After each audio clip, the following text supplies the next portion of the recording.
StarCraft 1 was so successful it not only had a sequel, but a few clones as well. We already talked about Atrox, now it's time for another. So imagine, if you will, a world where the Protoss faction never existed, and instead of Core Hall, Char or Tarsonis, the action happened inside someone's organs.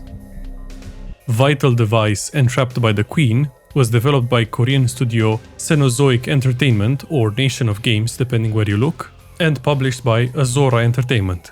They're both long gone, and I couldn't find any info about them, no wiki pages or anything really beyond being mentioned as the makers of this game. Released in 2001, this was actually the second game they made, the first being Alien Encounter, another RTS from '98 with a similar humans versus alien setting. It even had a day and night cycle, but it doesn't run so well on modern systems these days. Vital Device, on the other hand, has a unique setting, cool units, and a handful of issues that stop you from fully enjoying it. Let's dive in the viscera of this game and see how much this clone stands out from the original. The story premise, necessary to understand what's going on, isn't explained anywhere in-game, and the little information I did find online was from Russian and Korean forums. Our story begins in the distant future of 2020, where Dr. Wilkins, a physicist at the Montana Research Institute, discovered atomic reduction, a bold new tech that allowed him to reduce the size of atoms in what's basically a shrink-ray chronosphere. In the meantime, Earth gets hit by a comet, inflicting considerable damage and creating a dust cloud that covers the atmosphere. The world's nations banded together to solve this issue using Wilkins' atomic reduction plan. Microscopic aliens that want to migrate to Earth don't like this plan, so they infiltrate his body to attack his organs. With the planet's future in the balance, the united world forces must engage in a desperate battle against the aliens inside Wilkins' body. This feels like a time traveler's attempt to warn us about COVID, but try not to think about that too much. Since the devs are long gone, you can download the game for free from my abandonware. The game starts fine until you try to load any mission and it crashes. The fix for this is to use CNC draw. By default, it applies a bunch of fixes to the game that make it more stable and actually playable. Upscaling the resolution to get rid of the black bars is just icing on the cake at this point. The only drawback is the spinning man tweaking out in the mission select screen. It's up to you if this is a bug or a feature, just know that the game sometimes crashes if you stare at him for more than a minute. Sadly, I couldn't fix the missing soundtrack files and certain save games that don't show up when you try to load them. The visual similarities of StarCraft are immediately apparent. The same style of resource counters, interface and cursor, only this one spins. The minimap and command cards are crammed to the side while the middle is dedicated to random tubes that don't do anything. But at least we've got a heartbeat monitor that shows you a barely visible unit portrait right in the middle. We've got the same command icons, but sadly no tooltips. So besides HP, you can't see a unit's stats or what an ability does. The minimap, I feel, could have used better colors. My units are green, the main resource of this game, protein, is green, and the green enemy is also green. You get it. One thing I like is how they moved the mission briefings in-game instead of the menu. Right from the start, I want to tell you that while the menu, voice lines and interface are in English, all of the game's dialogue is in Korean. I don't speak Korean, so please bear with me as I've tried my best to translate everything so we'll both know what's going on in the story. It wasn't easy with phrases like, "So you want me to be a clown?" Thankfully, you can skip the briefings with escape, and we'll talk about the story when we look at the campaign a bit later. But I also wanted to mention how the loading screens feel like a COVID-induced fever dream. Dr. Wilkins is our battleground, and if the alien queen wants to invade his body, we shall fight her in the kidneys, we shall fight her in the liver, we shall fight her in the bone marrow trenches and in the brain, we shall fight her in the heart, we shall never surrender. In-game, this translates to different shades of wet guts, mostly. Brown with green juice, red with blue juice, what I assume are the insides of bones, blue lungs, the oddly still red muscles of the heart, the pink something, the brain, purple grape-flavored floor, the spine actually looks like a great Arctic tundra, and the liver is apparently grey mush, with something that looks like a boot print in here. Strangely enough, they even have an entire military installation inside the poor man's innards. While an interesting premise, this means that the maps are completely devoid of any decorations. I didn't expect the usual chasms, trees or ruins, Off the top of my head, we could have had a sea of gastric acid, 50 years of swallowing chewing gum mountains, anything except those strange meshes they use as ramps, and some blood vessels or splotches here and there. This problem also stems from the lack of campaign-specific maps. From the 16 campaign missions, most of them are reused skirmish and multiplayer maps. And looking at the models that populate these lovely entrails, both factions have 11 units in total that mostly mirror each other. Still, it's easy to recognize each building and unit at a glance. The alien structures are made up of living tissue with a heartbeat, various bits rotate, convulse and shift around, exactly what you'd expect from the living parasite faction. Everything is implanted in the ground by the hot dog looking bisector, and once it's done, it pushes itself and erupts from the tissue below. Their units are also a mix of strange animals, mutated humans and squid-looking air units that give them a strong faction identity of ripping off the Zerg. Not to say the human buildings aren't as good. It's a mix of functional base with lab equipment that's trying to keep Dr. Wilkins alive. I was surprised to see plenty of movement in these structures as well.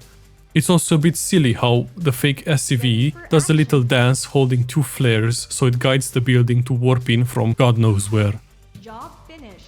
Units are a bit more generic, with variations of man with gun, tanks or spaceships. The attack animations of the Stealth Knight and the Battle Admirals are still very nice to look at. The soundscape of this game is quite lonely. The sounds you get when you select buildings or units are great, but the combat itself can get a bit chaotic with hundreds of units fighting at the same time. It's also susceptible to audio stacking, meaning if you got many units of the same type attacking, you'll get this cacophony of sounds. The voice acting budget was probably small, as the story, told mainly through briefings and character conversations, are not voiced at all. Instead, we get this beeping noise while you watch their heads bop up and down.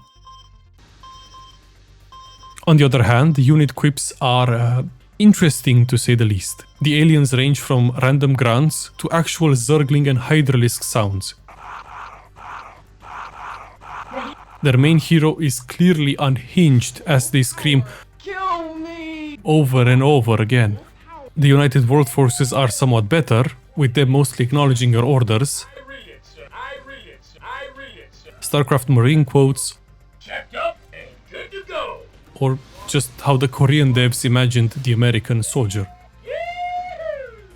The backdrop for all of this is silence, as the abandonware version is missing the soundtrack files. I did find it online, it's only 4 tracks long and not the best quality, but you can play it on a loop in the background and it does the job. The game might be a clone, but the music is original, and it brings me so much sorrow we couldn't have it in-game. Listen to this.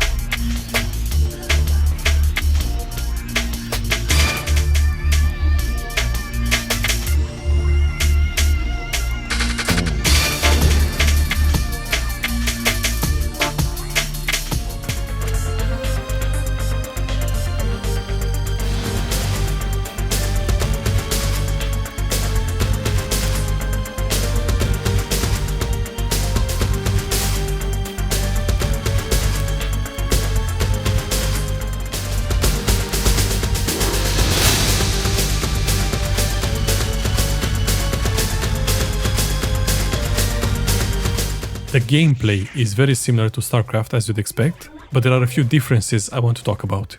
The game uses a single resource. Instead of minerals and gas, we only have proteins. I get the aliens need proteins to grow buildings and train units, but why do the humans who bring all of their units, equipment and buildings from the outside with the shrink ray feel the need to harvest this poor dying man's proteins is beyond me. Having 2 resources lets you control how much a player can harvest and gates their tech and unit choices. In StarCraft, a single unit can mine from a mineral cluster at any one point, but here with the abundance of protein in every corner of the map and no such limitations, you can stack a horde of workers to power mine everything. This makes it really easy to spam out units of any composition with a single base. Most campaign maps are reused skirmish and multiplayer maps. So there are many expansions you can take, but this mostly means you'll have to stop the enemy from expanding constantly as well. It's nice to see AI opponents that don't cheat units or infinite resources, and cutting off their economy actually starves them out. The AI isn't half bad, they pull workers to fight, expand to other bases, use different army compositions, and use dropships to harass your expansions. It is susceptible to rushes in some missions, and there aren't any difficulty options, but there are only a few really hard missions that make you restart a few times. One pleasant surprise was the lack of control group limits. This is what I'm talking about. The population cap goes up to 300 and you can have all of them selected if you want to. A joy to play an alien race with the fake Zerglings that doesn't have to use multiple control groups.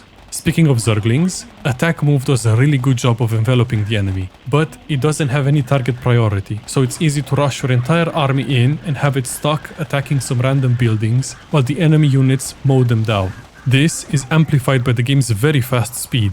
It feels like you can't micro properly most of the time because two armies will clash into each other and just decimate everything. Spellcasters are mostly useless as well because of this, and targeting any unit is hard to do even when they sit still, not to mention in the heat of battle. You also can't queue up orders, which is an RTS feature I am not ready to live without. Both factions sadly play almost the same. They both have to build supply depots to increase the population. All their unit producing buildings are barrack style where you have to queue them up, no larva here. They both have add-ons on the Zerg barracks and the Terran factory that are mandatory to unlock new tech and structures. These don't show up on the map, but do change how the building looks visually. The structures have the same costs, but the aliens have to pay an extra 50 protein to morph a bisector for each building. Another huge bonus for the Terran Force is the option to repair all structures and mechanical units for free. No additional cost or drawbacks. I would have loved to see bigger differences between the factions besides these advantages. Even the Zerg stealth unit is just a mutated version of the Terran one. And lastly, heroes are present in the game and the story, but they don't have any special abilities. Hell, they don't even have better stats than the base units they represent. Just a color change, a name tag, and a new defeat condition when they get killed instantly unless you hide them in the depths of your base. Now let's get into the campaign and the story. As I mentioned before, all the dialogue is in Korean and I did my best to translate it, so I can give you an overview in each mission. There are two campaigns, one for the Abelisys aliens and one for the Zylen human force. They have 8 missions each, so let's begin.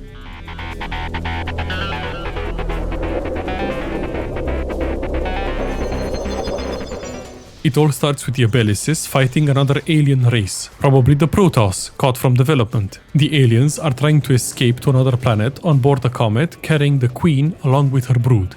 They arrive on Earth and move in to invade Dr. Wilkins by landing a flying saucer in his ear, kickstarting the infection and the campaign. Fresh Expedition is our first mission and it starts with a dialogue between Uvero and a staff member. The journey was difficult and tedious, exhausting everyone and leaving the Queen in critical condition. Our urgent task is to collect a substance called protein to nurture the Queen and the brood back to health. We've got a bunch of siphoner workers, a bisector hotdog builder, and the Abelko. You'll instantly recognize our first military unit as the Zergling. If not by the same model, then by the sounds it makes as it fights off the white cells. We have no resources here, so we clear out the surrounding area and lift off our command center to float it next to a nearby protein field, so our workers can gather the resources we need. It's funny how they call the land button ram down, and after training 10 Abelkos from the Queen Cell Guard, we've secured an easy victory. Secrecy of existence marks our first interaction with the Zylen force. The Queen is feeling better and informs Uvero that we have been spotted by the Terrans. They're conducting research on our species in a nearby institute, and we must eradicate them to keep our presence here a secret. We unlock the Kazami, our hydralisk that looks like a sick capybara, and the Evolution Lab, a wiggling pancake that lets us research armor and attack upgrades. We've also got 3-3 unlocked from the start. Before we can train any more Kazami, we need to research the add-on that deploys the spinning meat drill. Moving on onto the map, it's easy to overwhelm the enemy with the Belkos, and they're the cannon fodder we need to keep our backline alive. Attacking the main base can be a problem, as my army likes to target random buildings instead of units or bunkers, but with 3-3 upgrades and enough bodies we can overwhelm them as well.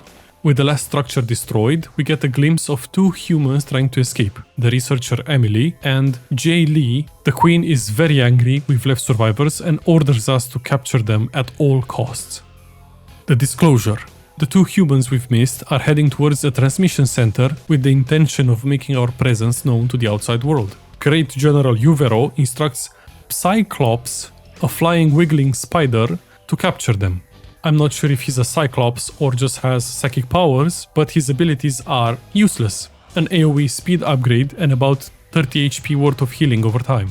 We also have access to the Stigma Cop. We can train our next unit, the Mesomuta, a large bony looking melee unit that crawls around but packs a decent punch. Pushing into their base is a different beast altogether, and it costs me about 60 supply worth of units, but we take the transmission center down. Contact is this game's version of the Jacobs installation, a rare no-build mission with Uvero in the form of an ultimate biota unit and some hunter-killer capybara strains. Our mission is to make contact with a group of people who want to betray humanity and join us in our glorious conquest of the world. There is minimal security, and inside a nearby room we find Negachev, a commander of the Russian secret operation, and his Terran Dark Templar buddies. The Queen is accommodating and accepts them into her service. From here on out, we use the Stealth Knights to clear the whole map, and Uvero to snipe the only turrets that can spot our cloaked friends. Once we retrieve a CD with data on the United Forces, we move on. A bridgehead was the mission where I stopped for a while because it kept crashing as soon as I loaded into it. So I went ahead and played the entire Zylen campaign and started working on the script for this video, before I realized I can't just accept defeat and not have a proper ending to the alien story. The workaround I found is to load into the 4th mission, press enter and type in "Congratulations" to win the mission. From here we can continue and it puts us in mission 5. If I started from the mission select screen or played the 4th mission normally without using cheats to win, I just crashed to desktop. Anyway, so a bridgehead refers to securing a path towards the Doctor's brain. The Queen awakens another minion to do her bidding to help us defeat the enemies blocking our way. If you were to look at this alien from outer space with strange spikes coming out of his head, what name could this ancient judge of the Abelisys race have? It's McCarthy. I didn't expect the aliens to be Irish, but here we are. He's a shifty fellow, but we unlock our basic air units, the Archeops Fighter and the Strout Transport. In addition to our mutated stealth units, the Variety Ranger. A problem that plagues some of these missions is horrible base placement. I'm squished in this corner island with barely any space to build and move my army. I tried a few approaches, but moving forward through a canyon where the enemy defends the ridges is not easy. My varied knights get spotted and shredded to bits, transports die on the way to the landing zone, and the few units that get to unload are dropped in a kill zone. So I restarted, made about 20 ships, and went around the map edges to bully the main base and take out the objective. A plot of betrayal can be a short mission if you want to. Negachev's base is under attack, and the Queen commands us to rescue him, with Uvero questioning whether helping him at our expense is worth it. We get our ultimate unit, the Aquila, and since the enemy is inactive in the first few minutes, we can use our starting units to clean out the bases. There are only 2 bunker emplacements that won't do much if they can't be reinforced, and making a few zerglings at home lets us eventually clear them out. Once the enemy is no more, we have a new conversation with McCarthy trying to convince Uvero to disobey the Queen and kill Negachev. He resists, but apparently he secretly captured and trained Emily all this time. McCarthy knows this and blackmails Uvero into doing his bidding. I turned this rescue mission into an assassination as the small base defended by a single bunker falls easily. A great power weapon starts without Uvero as the Queen executed him for failing his mission. McCarthy is the general now, and we get another ultimate biota unit in the form of Emily. The objective says we have to use her to carry out operations, but all you have to do is destroy the enemy base again. We unlock the rest of the alien roster now, the Terglow that doesn't see much action, the Ammon-healed anti-air ground unit, and the Marwa, a useless caster that looks like baby back ribs, and the option to upgrade the Mesomuta into the Megalomuta, a long-range attacker with the highest damage in the game. Despite the new additions, cliffs make this mission a nightmare if you're not going for an air composition. Their stealth knights keep turning my ships into protein. Look how they liquefied this whole attack wave in a few seconds. I hate this ability. Not even capital ships are immune to this foolishness. The orange player has enough units to clear me out 3 times over, but he's stuck on a cliff and doesn't have any resources to make transport ships. Not that it made clearing him out any easier.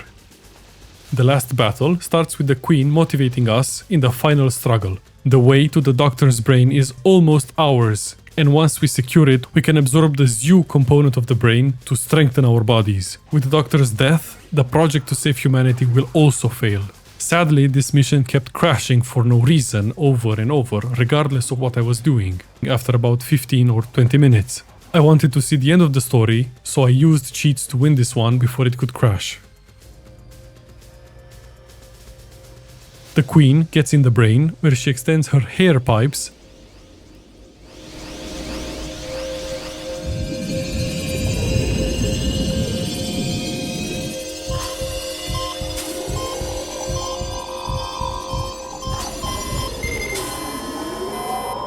and kills the Doctor before abruptly kicking you out to the main menu. A decent introduction to the game from the perspective of the invader. I have to commend the presence of the only fun no-build mission in the game, but I didn't like how it dumped the units in batches at the end. There aren't any missions that showcase their strengths, and it always devolves into a skirmish match where you have to just take out the enemy. Story-wise, I enjoyed Uvero, and it's strange how the betrayal plot just ends with the Queen winning, and McCarthy doesn't do anything special. The units look nice, but you don't have a use for many of them, and some of the caster abilities are uninspired. 3 out of 5 OV pulling gates. Now it's time to erase our hard work and play as the United World Forces, trying to cure the good Doctor of this infestation. It's a total fabrication. It never happened.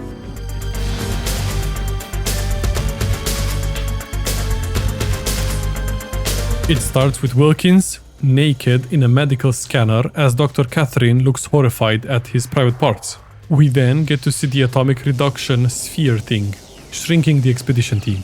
For some reason, they are placed in a large syringe that uses a hydraulic press to push 5 liters of people water into an old man. Unknown Enemy starts off with Catherine directing the team towards the largest concentration of unknown cells. Jay Lee is our squad leader, and the whole mission is broadcasted live on television, like it's the moon landing. And we also have to rendezvous with the missing researchers. Shoot a few bugs, meet up with Emily, witness a bizarre conversation where Jay asks, "So you want me to be a clown?" Before we move out to find more units. We have access to the Ranger, a basic infantry unit, and auto turrets on wheels. The concentration of foreign cells was indeed large, as we get overrun and we have to run from all of this. The beginning of the war introduces our protagonist, Albert, as he tries to find the team from the previous mission. Enemies are tearing down the base, so we have to rush over quickly to save as much of it as we can. Now starts the hard part, as the enemy attack waves start crashing into our base really soon, targeting the heroes and forcing me to lose the mission a few times. After pulling the boys and somehow surviving long enough to make a bunker, we get the Nerusel Force, a grenade-lobbing man that pairs well with the Rangers. Once you reach critical mass, it's easy to steamroll the enemy base, because having only ranged units means they don't have to get as deep in the enemy base when attacking. Once that's done, we get to the transmission center, and the world is made aware of the alien threat. Recapture is our first and only timed attack mission. We've confirmed our enemies are alien, yeah, no shit, and they're currently attacking the liver cells. It looks quite grey to me, but we'll still try to save it by destroying the alien base in 30 minutes. The eggheads back at the base managed to invent a new tank that probably won't give the Doctor indigestion. Turns out, a full factory composition works wonders with a few upgrades. Just watch out for the enemy drops in your expansions. A desperate defense, as the name says, is the only timed defense mission of the game. The base is important for the war effort, and a large enemy force is on its way. Catherine tells us the engineers made a new type of fighter with engines and weapons that won't harm the Doctor. This confirms they're adapting units to avoid extra harm, so I guess we won't have to worry about picking up shell casings and throwing grenades. We have to defend for 20 minutes in a very cramped corner of the map. It even has a cliff in the middle of it, so it makes moving units around a nightmare. Not to mention the enemy base is right next to mine, to the point where our static defense buildings can fight one another. We unlock the star shell detector and the option to deploy our auto turrets into permanent anti-air emplacements that also detect the enemy stealth units. It's a bit sketchy by the end, but the cavalry arrives and the mission is over. I sure am glad I don't have to clear this base. Rescue operation.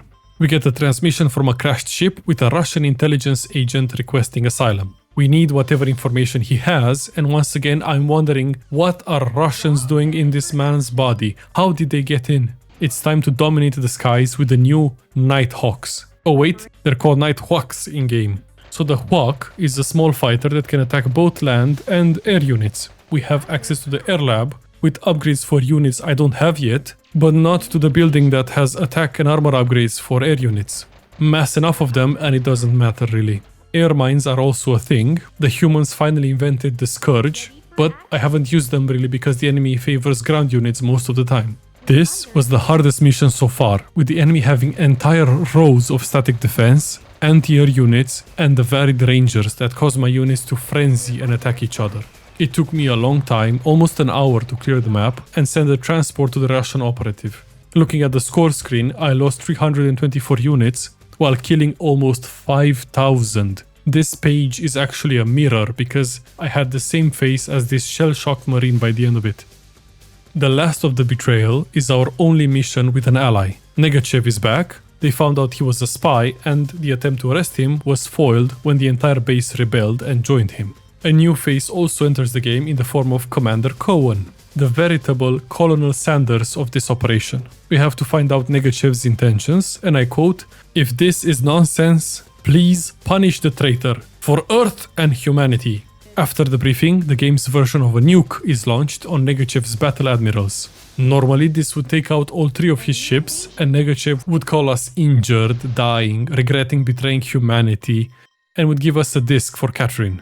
I say normally because for some reason 2 of his ships decided to break from the script and move away from the erase laser. This meant that in a game where every mission you start with damaged buildings and a large army that supply blocks you, this meant that our dear ally had 2 endgame units that wiped the floor with the small alien bases that weren't prepared for this. The mission was done in no time before I could even make my own army to attack. An all-out attack.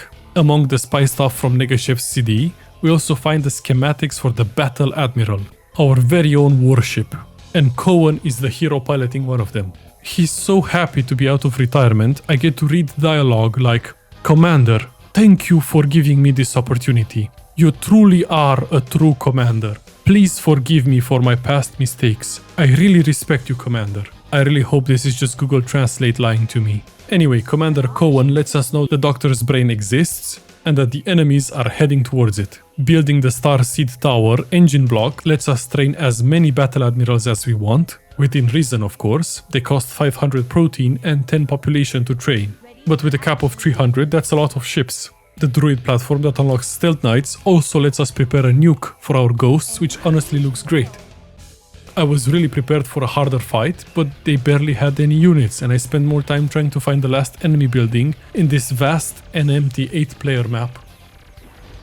The salvation of mankind is our last mission. Catherine lets Cohen, who's been referred to over the course of this game as Captain, Commander and now General, know that the aliens are building a strange device that's absorbing the Doctor's brain. They say it's some kind of mind control device. Who's they? The objective reveals the Queen's name is Radia IV, probably mentioned in Negachev's diary. Also Cohen, who isn't even on the map, must survive. Okay, cool, I can do that. This is a 3v1 that gets out of hand unless we're quick. Using the 2 starting battleships, we navigate to the back of the first enemy base and take out the yellow before he has time to build anything, going home to repair when needed. Doing the same thing to the brown enemy is harder since the units are starting to appear, and I almost lose my ships taking him out of the game as well. Now, only the Queen's green bases remain. I use the Stealth Knight to nuke the weird human-looking alien baby growing on the Doctor's brain. Now that's a new sentence. And then it's a game of whack-a-mole trying to find every corner of the map where green has expanded. Everyone is celebrating as they wrap things up and prepare to exit the body. The last cutscene implies that something else escaped alongside with the squad and maybe the Queen is still out there. a nice cliffhanger for a sequel, if not for the epilogue that plays next. The Doctor recovered fully, and together with Catherine, they perfected the particle reduction kernel. By the winter of 2052, the terraforming efforts returned Earth to its pre-industrial state, and this led to a new golden age of knowledge and advancements in physics, chemistry, environmental engineering, and medicine. The following year, the Zylen installed warp gates on the Moon and Earth, kickstarting humanity's journey through the stars without the need for spaceships. A much better pacing than the Abelisys one, and the mission variety was also a nice surprise. The Zylen had units that looked good and felt good to use, especially the Erase Laser and the Battle Admirals. I didn't like how Albert got sidelined and replaced with Colonel Sanders, but at least he wasn't executed for treason. Overall, a fun campaign without any crashes. 4 out of 5 star seed towers, which aren't stars, seeds, nor towers. Multiplayer works if you can believe it. Using any program that simulates a virtual network like Zero Tier 1, your friends can connect to you with an IP. We've started the game in the winding tunnels of the stomach, where the game was running at max speed. There is a game speed setting, but it only affects single player, so I guess we're going fast. It's easy to build up and train units once you get an economy going. Kill speeds were high before, but now it really is attack move city, as armies melt in seconds. Stealth Knights keep the enemy from expanding too much, and the end is decided by Terran ingenuity with infantry and tanks. In conclusion, a very nice surprise. I started playing this expecting another Atrox level clone, but ended up having fun instead. If it crashed less and the music worked, it would have been an even better experience. But the way multiplayer works, I think this is better enjoyed as a single-player adventure with a unique premise and a familiar gameplay. The story would have been a lot different if the aliens could just find Wilkins and bushwhack him instead of going for the organ infiltration route. Definitely give it a try if you've also found it interesting. I've added the links to the My Abandonware page as well as CNC draw in the description, so you can get it working as well. In other news, if you remember the No Man's Land review from half a year ago, Strategy First acquired the license for the game and it got released on Steam 22 years after it came out. A surprise to be sure, but a welcome one. You still need to make the same tweaks and fixes as the Abandonware version, so keep that in mind. I hope everyone is doing well and you're staying safe during the heat waves. Check yourself for alien invasions, don't forget to drink plenty of water, and I'll see you next time.